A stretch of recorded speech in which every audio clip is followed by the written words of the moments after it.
रोज़ की तरह हम श्रीमद् भागवतम को आज पढ़ेंगे एंड कोशिश करती हूँ आज पूरा कंप्लीट करने का। कल भी मैं एक ही पेज पढ़ पाई। सो यहाँ पे मुझे याद है कि हमने कहाँ तक पढ़ा था। हमने पढ़ा था जो संकीर्तन मूवमेंट कर रहे थे चैतन्य महाप्रभु, उसको लेकर जो मायावादी सन्यासी, मायावादी इन द सेंस जो लोग भगवान को निराकार स्वरूप को पूछते हैं, तो उसके सन्यासी प्रकाशानंद जी ने, जब प्रकाशानंद सरस्वती आई थिंक उनका पूरा नाम है, तो उन्होंने जब मतलब पूछा कि ये संकीर्तन मूवमेंट क्यों कर रहे हो, संकीर्तन मूवमेंट करने का क्या ही लाभ है, जबकि इसके जगह पे वेद पढ़ना ज़्यादा उच्च माना जाता है, ज़्यादा उच्च स्तर पे वो रखा जाता है, तो क्यों वो नहीं करवा रहे हो। प्रकाशानंद सरस्वती जी ने ये पूछा था। तो तब भगवान श्री चैतन्य महाप्रभु ने बोला था कि इसीलिए क्योंकि एक मूर्ख, मान लो मैं मूर्ख हूँ, मुझे वेद का मतलब समझ में नहीं आता, तो सिर्फ पढ़ के क्या फ़ायदा जिसका मुझे मीनिंग ही समझ नहीं आता। जैसे मंत्र का भी यही है ना कि जब भी कोई मंत्र पढ़ते हैं पंडित जी, अगर आपको उसका मीनिंग समझ में नहीं आता, आप सिर्फ वो मंत्र चैन चैन चैन करते हो, तो उसका फल उतना नहीं मिलेगा, क्योंकि आपकी कॉन्शियसनेस को समझ में आना चाहिए कि आप किस भाव से उसको पढ़ रहे हो, किस चीज़ के वजह से पढ़ रहे हो। मोस्ट ऑफ द मंत्रस में हम भगवान की प्रेज़ करते हैं, ठीक है, जैसे दुर्गा माता का या कृष्ण भगवान का या महादेव का, उसमें भगवान का प्रेज़ करते हैं। हनुमान चालीसा क्या है, उसमें सिर्फ हनुमान जी के क्वालिटीज़ में बोला जा रहा है कि आप तुम ये हो, तुम ये हो, तुम ये हो, और कुछ नहीं है, ठीक है। सिर्फ हम भगवान के प्रेजेस करते हैं मंत्रस में मोस्टली, ठीक है। कोई भी मंत्र में ऐसा कहीं पे भी नहीं लिखा रहता है कि मुझे ये चाहिए भगवान, तुम मुझे ये दे दो। कोई भी मंत्र का ये मीनिंग नहीं होता है।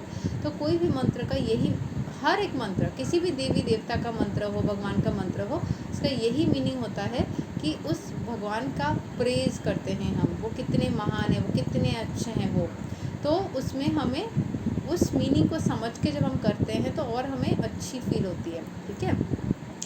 सो उन्होंने बोला कि वेद का पढ़ के तो समझ में नहीं आएगा, तो वेद करके क्या, पढ़ के क्या ही फ़ायदा। तो मैं इसीलिए, मेरे गुरु जी ने बोला था कि तुम मंत्र पढ़ो, और यहाँ पे जो मेंशन किया था, my spiritual master taught me one श्लोक, एक ही श्लोक सब सिखाया था चैतन्य महाप्रभु के जो गुरु थे। हर किसी का गुरु होता था, ठीक है।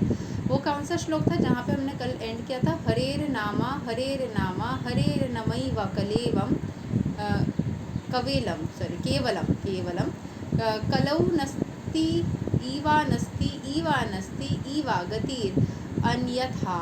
So on the order of my spiritual master chant the holy name of Hari, सिर्फ हरि का नाम, हरि का नाम, हरि का नाम केवलम। कलौ नस्ति ईवा नस्ति ईवा गतिर अन्यथा, मतलब और कुछ मत बोलो, और कुछ मत बोलो, और कुछ मत बोलो, नहीं तो आपका गति अन्य जगह पे हो जाएगा। जैसे यहाँ पे भी है ना भगवद गीता में कि आप भूतों का सेवा करोगे तो भूतों के पास जाओगे, पितरों का सेवा करोगे तो पितरों के पास जाओगे, भगवान श्री कृष्ण का सेवा करोगे तो भगवान श्री कृष्ण के पास जाओगे। इसलिए फोकस ऑन वन। तो सबका करोगे तो फिर बीच में लटकते रहोगे, ठीक है। हो सकता है यहाँ पे दोबारा मतलब वही इधर ही आ जाओ। सो मोस्ट ऑफ द लोग सबको ही करते हैं, मैं भी बहुत सारे देवी देवता का करती रहती हूँ, बट मुझे कृष्ण भगवान के प्रति ज़्यादा अट्रैक्शन होता जा रहा है। So yes, so on the order of my spiritual master Chaitanya Mahaprabhu ने बोला कि मैं हरि का नाम करता हूँ, क्योंकि उसका जो चैंट है उससे मेरी सारी जो बंधनें हैं, जो नेगेटिविटी है, उनका नाम से, भगवान का नाम से, एक एक मंत्र, एक एक, जैसे कि भगवान का नाम एक एक मंत्र है, कृष्ण एक मंत्र है। ये जो सिलेबस है ना, क र ई श न, ये सारे सिलेबस के पास ही एक एक्सट्रीम, ये साउंड इसके पास ना एक्सट्रीम पावर है, ठीक है। इनको हम इतना डिटेल में साइंटिफिकली नहीं जानते हैं, पर हम अगर क ख ग घ का पूरा करेंगे ना, तो उसमें हमें पता चलेगा कि मतलब किस तरीके से क कंग रंग इंग शंग हंग नंग अंग, ये ऐसे भी इसको करेंगे, कितने नंबर का सिलेबल है। इसको अगर मैथमेटिकली डिकोड करेंगे ना, न्यूमरोलॉजिकली, तो हमें पता चलेगा कि कृष्ण नाम में कितना पावर है, ठीक है। सो उस तरीके से, क्योंकि ये तो इंग्लिश नेम नहीं है ABCD वाला, ये संस्कृत बोलो, हिंदी बोलो, या कोई भी इंडियन जो लेटर्स होते हैं उसका है। तो आप वैसे अगर उसके न्यूमरोलॉजी में फिट करोगे तो देखना इसका अलग ही कुछ नंबर निकल करके आएगा, कुछ न्यूमरोलॉजिकल वैल्यू निकल के, मैंने करा तो है नहीं, बट हाँ इंग्लिश में आप KRISHN कर सकते हैं, बट कंग शंग वैसे करके भी कर सकते हैं, ठीक है। सो इसमें कुछ अलग ही नंबर निकल कर गया। सेम एवरी जो है ना, उसका इनर मीनिंग, उसकी न्यूमरोलॉजिकल वैल्यू, उसके सारे एनर्जीज बहुत पावरफुल होते हैं। इसीलिए वो नेम जो भी होता है तो उससे आपकी सारी प्रॉब्लम्स दूर हो जाती है। तो उन्होंने बोला कि मैं इस नाम को लेने से उन्होंने बोला था कि मुझे ना बहुत हंसी आती है, बहुत अच्छा लगता है, बिल्कुल मज़े में आ जाता हूँ। तो फिर मुझे लग रहा था, चैतन्य महाप्रभु ने बोला ये सब उनके साथ हो रहा था।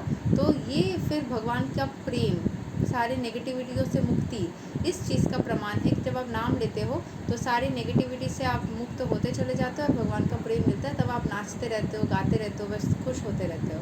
ठीक है।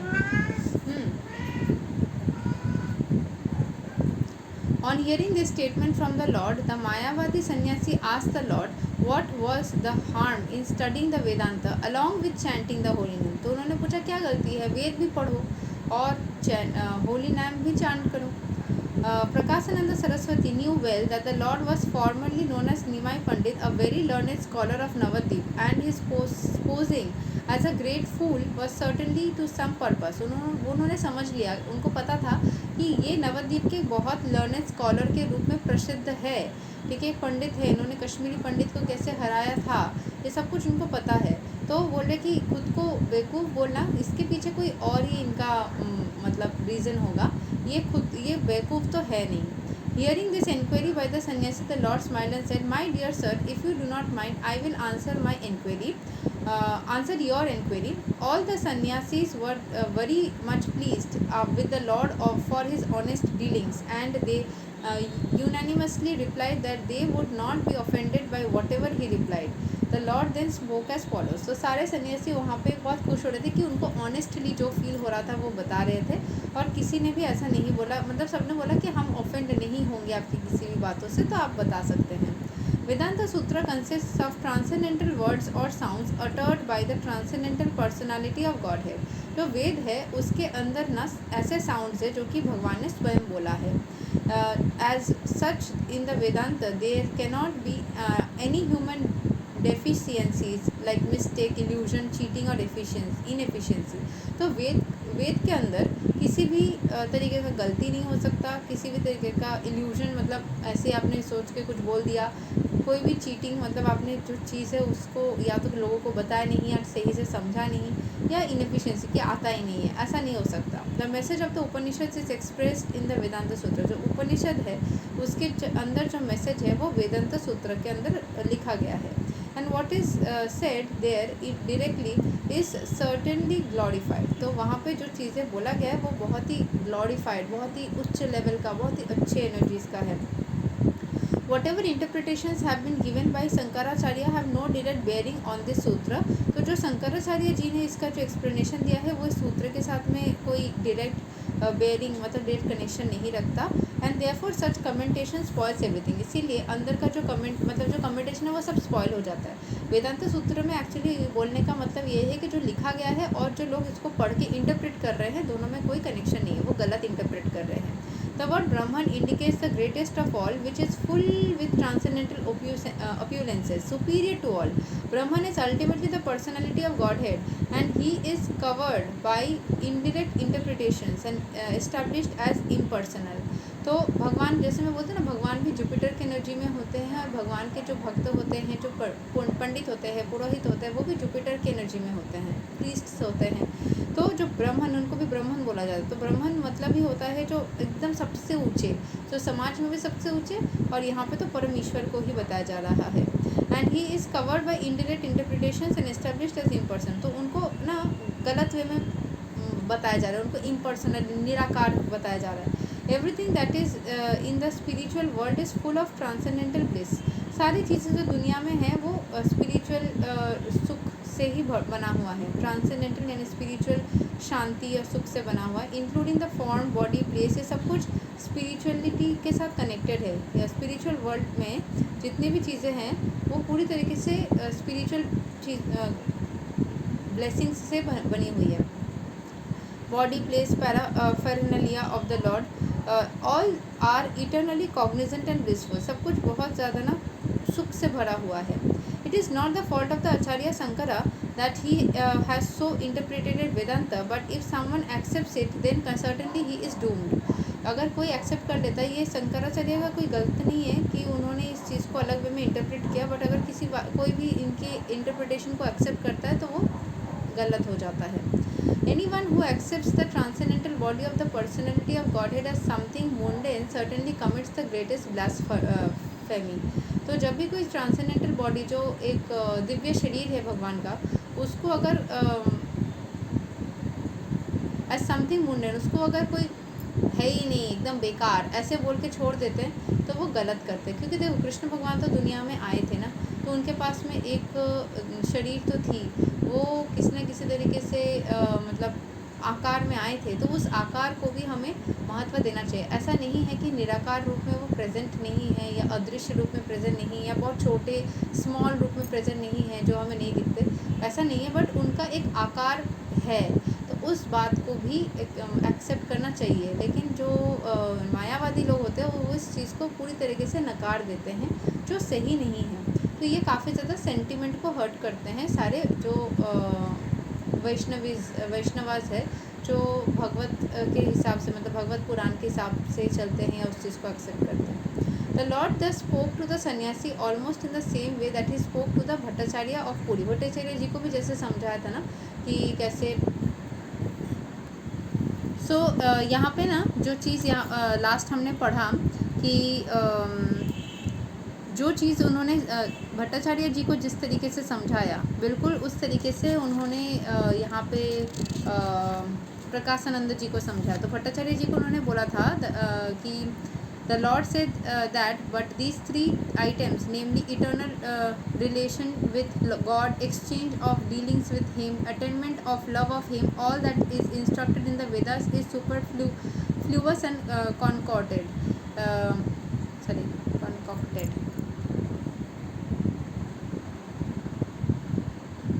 सो कॉन्कॉक्टेड का मीनिंग मतलब ऐसा बनाया गया है, ठीक है, एक स्टोरी, एक मेकअप किया गया है। और अगर हम देखें सुपरफ्लूवस, यस, इसका मीनिंग अननेसेसरी। ये जो चीज़ें बोला गया है ना कि भगवान के साथ में जो इटर्नल रिलेशनशिप, जो भगवान के साथ हम एक्सचेंज करते हैं, कुछ देते हैं, कुछ प्राप्त करते हैं, उनका जो प्रेम प्राप्त करते हैं, जिस तरीके से वेद में बोला गया वो पूरी तरीके से मेड अप स्टोरीज़ है, वो पूरी तरीके से बढ़ा चढ़ा के बोला गया है। और भगवान ने ये भी बोला था कि मायावादी फ़िलोसॉफ़ी में जो श्रीपद शंकराचार्य जी जो इमेजिनरी एक्सप्लेनेशन कर रहे हैं वेद का, सो वो चीज़ एक्चुअली ऑर्डर भगवान ने ही उनको बोला था, because he was order to teach it by the personality of God head.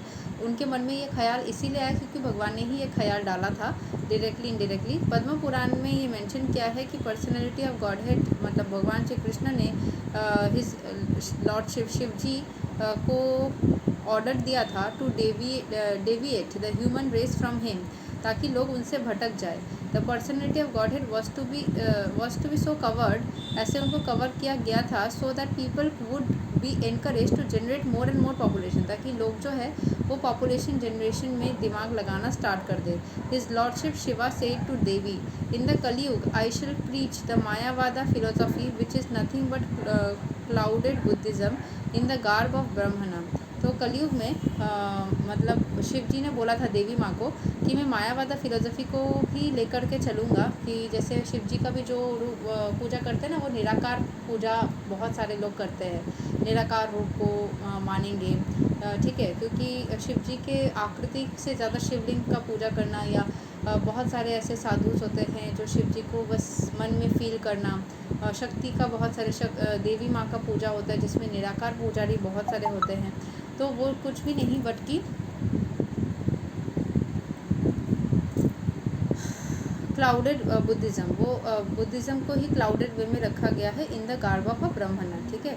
So Buddhism में भी कुछ जैसे पॉलिसीज़ को माना जाता है, बस परमेश्वर को पहुंचने का टेक्निक को बताया जाता है, और परमेश्वर का रूप नहीं होता, तो वही चीज़। बट हाँ, बुद्धिज़्म में भी देवी माँ का जैसे है ना, तारा देवी माँ का पूजा भी होता है, ठीक है। सो देर इज़ समथिंग। एंड इसके अलावा जो मुझे यहाँ पे दिख रहा है कि मेनली जो बोला गया था कि वेदास में जैसे वेदास का जो एक्सप्लेनेशन दिया जाता है वो बहुत ज़्यादा बढ़ा चढ़ा के, यही बोल रहे थे कि बढ़ा चढ़ा के दिया जाता है, मेड अप स्टोरीज़ दिया जाता है, जिस तरीके से भगवान के साथ इटर्नल रिलेशन को एक्सप्लेन किया जाता है, उनके प्रति प्यार प्राप्त करने का, उनके साथ डील करने का, ये सारी एनर्जी थोड़ी मेड अप है।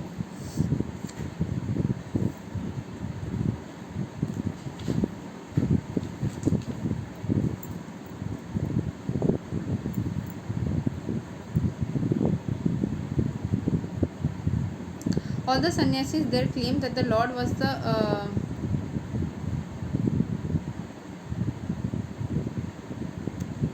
okay. The Lord thus spoke to the sannyasi almost in the same way that he spoke to Bhattacharya of Puri, and by forceful arguments he nullified the Mayavada interpretations of the Vedanta Sutra.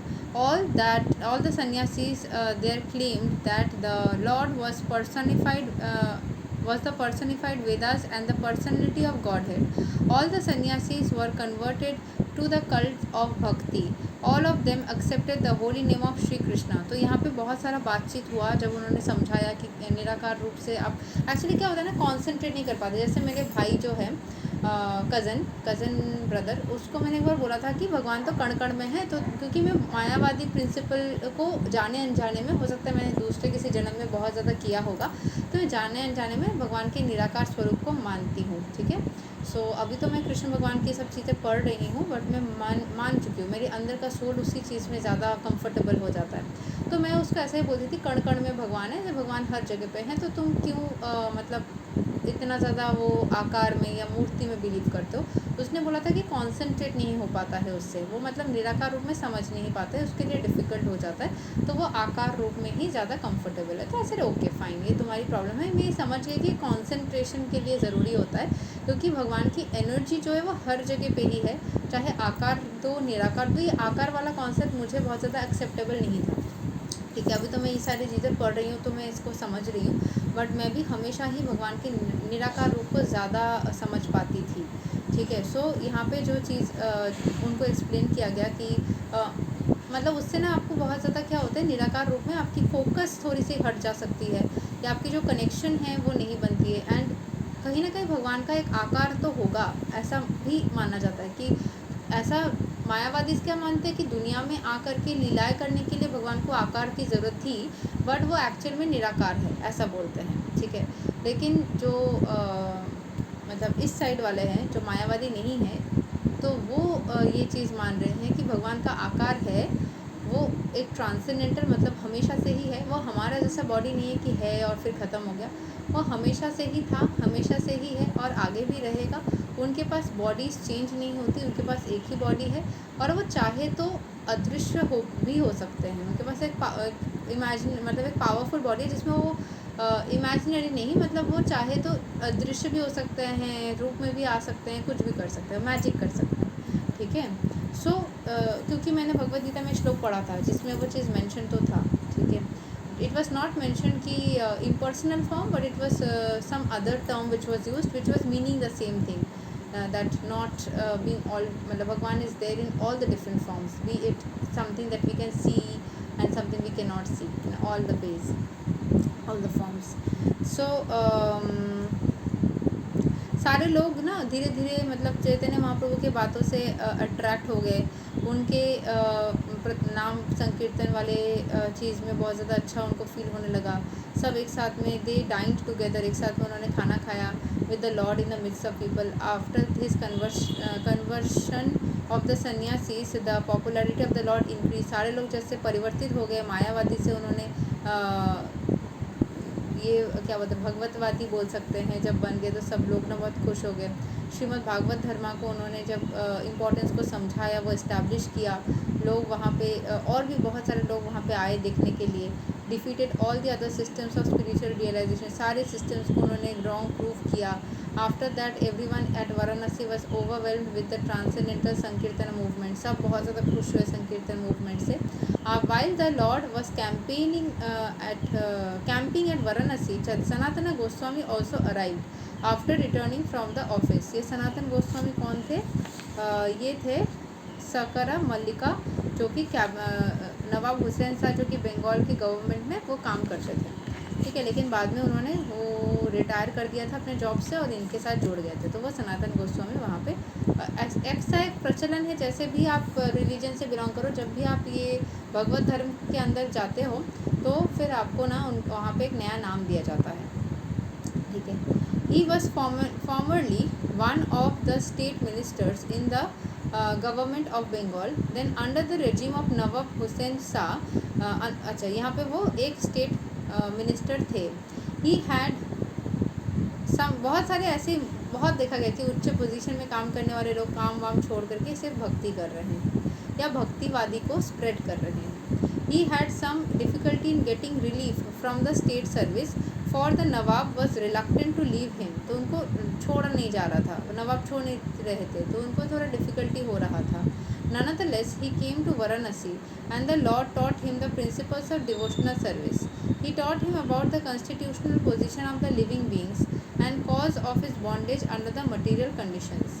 His eternal relation with the personality of Godhead, the transcendental position of the supreme personality of Godhead, his expansion in different plenary portions of incarnations, his control of different parts of the universe, the nature of his transcendental abode, devotional activities, their different stages of development, rules and regulations for achieving the gradual stages of spiritual perfection, symptoms of different incarnations in the different ages, and how to detect them with reference to the context of revealed scriptures.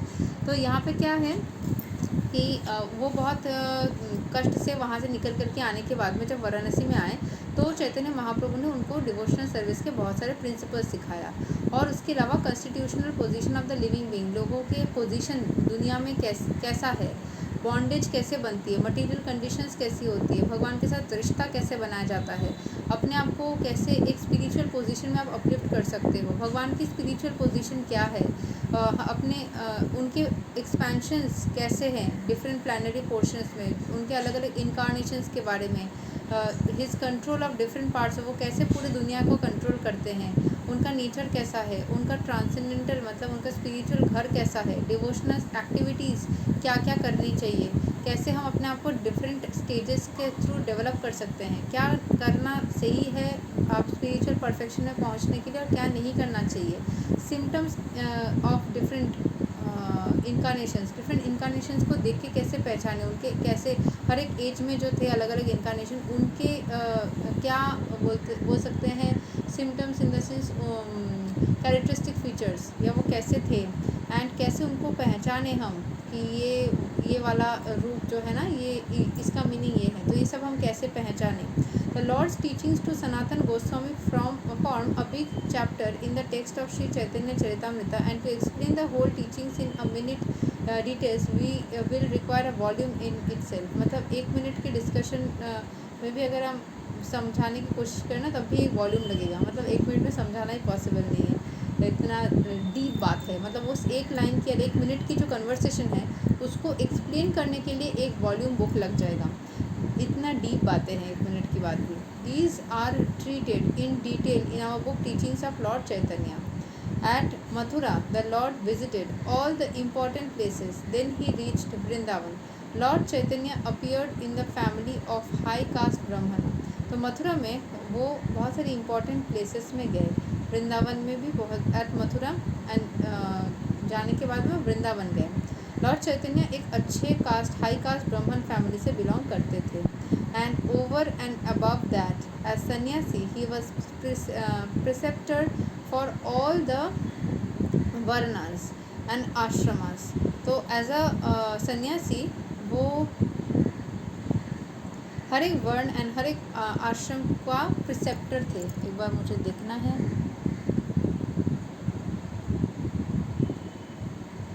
यहाँ पे किस context में इसको fit किया जा रहा है। Teacher थे, ओके ओके फाइन, इंस्ट्रक्टर थे। सो हर एक वर्ण और हर एक आश्रम का वो टीचर थे, ठीक है। मतलब किसी सन्यासी के किसी भी धर्म मतलब किसी भी वर्ण के सन्यासी हो, किसी भी आश्रम के हो, वो सबके टीचर थे। But he used to accept meals from all classes of Vaishnavas. वो हर क्लास ऑफ वैष्णव से ही, वैष्णव हो किसी भी क्लास के हो, वो खुद ब्राह्मण कास्ट के थे, वो किसी भी कास्ट के वैष्णव हो तो उनके हाथ का वो ले लेता है। ऐसा नहीं कि वैष्णव ब्राह्मण ही होना पड़ेगा। वो ब्राह्मण फैमिली से थे और बाद में वैष्णव में कन्वर्ट हो गए, बट वो किसी भी वैष्णव के हाथ से मील्स एक्सेप्ट करते थे। At Mathura the Sanodiya Brahmanas are considered to be the lower status of society, but the Lord accepted meals in the families of such brahmana also, because host happened to be a disciple of Madhavendra Puri family. क्योंकि उनके जो host थे वो शिष्य थे, Madhavendra Puri family के मतलब शिष्य थे, ठीक है। तो मतलब वो कभी भी ना भक्ति से लोगों को देखते थे, कभी भी किस धर्म से आपने जन्म लिया, किस कास्ट से आपने जन्म लिया है वो नहीं देखते थे। अभी आप कैसे हो, कैसे आपकी दिनचर्या है, किस तरीके का सोच है, उन सब से वो ज़्यादा प्रभावित होते थे, ठीक है। माधवेंद्र पुरी के बारे में देख रही थी कि क्या स्पेशल है माधवेंद्र पुरी जी, क्यों मतलब माधवेंद्र पुरी के फैमिली से वो डिसाइपल था, लेकिन वो उच्च ब्राह्मण क्लास का नहीं था, फिर भी उसको इतना ज़्यादा पसंद कर रहे थे। इसका स्पेशल बात यही है कि वो ना इनिशिएटर थे of the movement of Chaitanya Mahaprabhu ji जो मूवमेंट करना चाहते थे, दीक्षा देना लोगों का, मतलब ये करना, भगवान का नाम जाप करना या भगवान का संकीर्तन करना, ये सारी चीज़ें जो गौड़ीय वैष्णविज्म के जो प्रिंसिपल्स थे चैतन्य महाप्रभु आने से पहले भी, तो वो सारी चीज़ों को वो फॉलो करते थे। चैतन्य महाप्रभु जो चाहते थे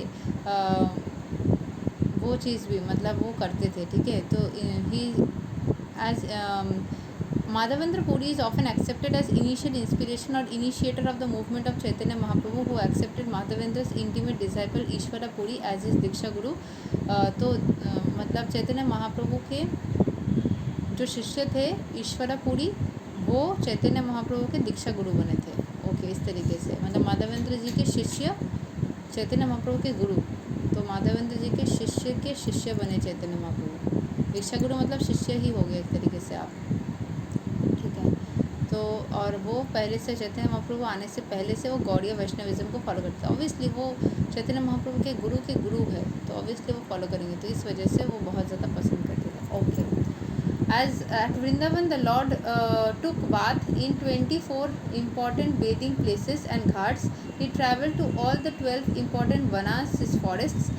In these forests, all the cows and birds welcomed him as if he were their very old friend. The Lord also began to embrace all the trees of those forests, and by doing so, he felt the symptoms of transcendental ecstasy. मतलब जैसे आप transcendental जब feel करते हो ना, तो वो वाला फीलिंग एक रेमेडी भी माना जाता है कि आप प्लांट्स को ना ऐसे हग करो, उससे आपकी सारी नेगेटिविटी दूर हो जाती है। किसी एक प्लांट को हग करोगे तब भी। तो यहाँ पे जो ये है ना, क्योंकि प्लांट्स ना सबसे ज़्यादा प्यार के भूखे हैं, उनको कोई प्यार नहीं करता, तो जब उनको कोई हग कर लेता है उनको इतनी अच्छी फीलिंग आती है, तो इतने खुश हो जाते हैं कि उनकी खुशी से ही हमको भी वो खुशी की वाइब्रेशन लग जाती है। सो प्लांट्स चुपचाप रहते हैं, बट वो जो बोलते हैं ना ही देख पाते हैं, ना ही सुन पाते हैं, ना ही चल पाते हैं, कुछ भी नहीं कर पाते, बस सिर्फ फील कर पाते हैं। सो उनकी पावर, प्लांट का पावर बहुत ज़्यादा है। तो प्लांट्स का सेवा करना सर्वोत्तम रेमेडी है किसी भी सिचुएशन से निकलने के लिए। और बस ऐसे ही मत करो कि कर रहे हैं, प्लांट्स को अपना मान के फील करो जैसे कि वो तुम्हारा बच्चा है, तुम्हारे फैमिली का कोई मेंबर है, ऐसा, ठीक है।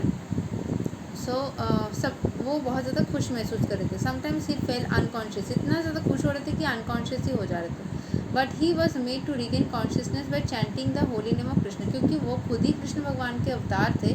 उनके सामने कृष्ण कृष्ण कृष्ण कृष्ण बोलने से उनको ऐसा लगता था, अरे मेरे को बुलाया जा रहा है, मेरा दायित्व है दुनिया का पास में जाना। उठ जाते थे और उनको अंदर से वो सुकून महसूस होता था। तो भगवान को देख के भी अगर मूर्छित होते थे, भगवान के नाम से वो जाग जाते थे, इतनी शक्ति थी।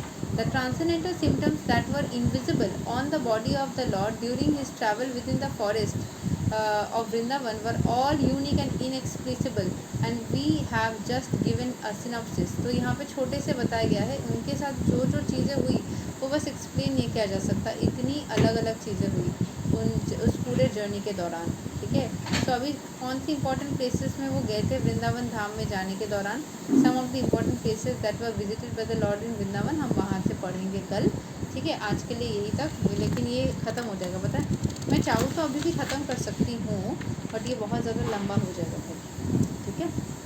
Thank you. हरे कृष्णा, राधे राधे, जय श्री राम।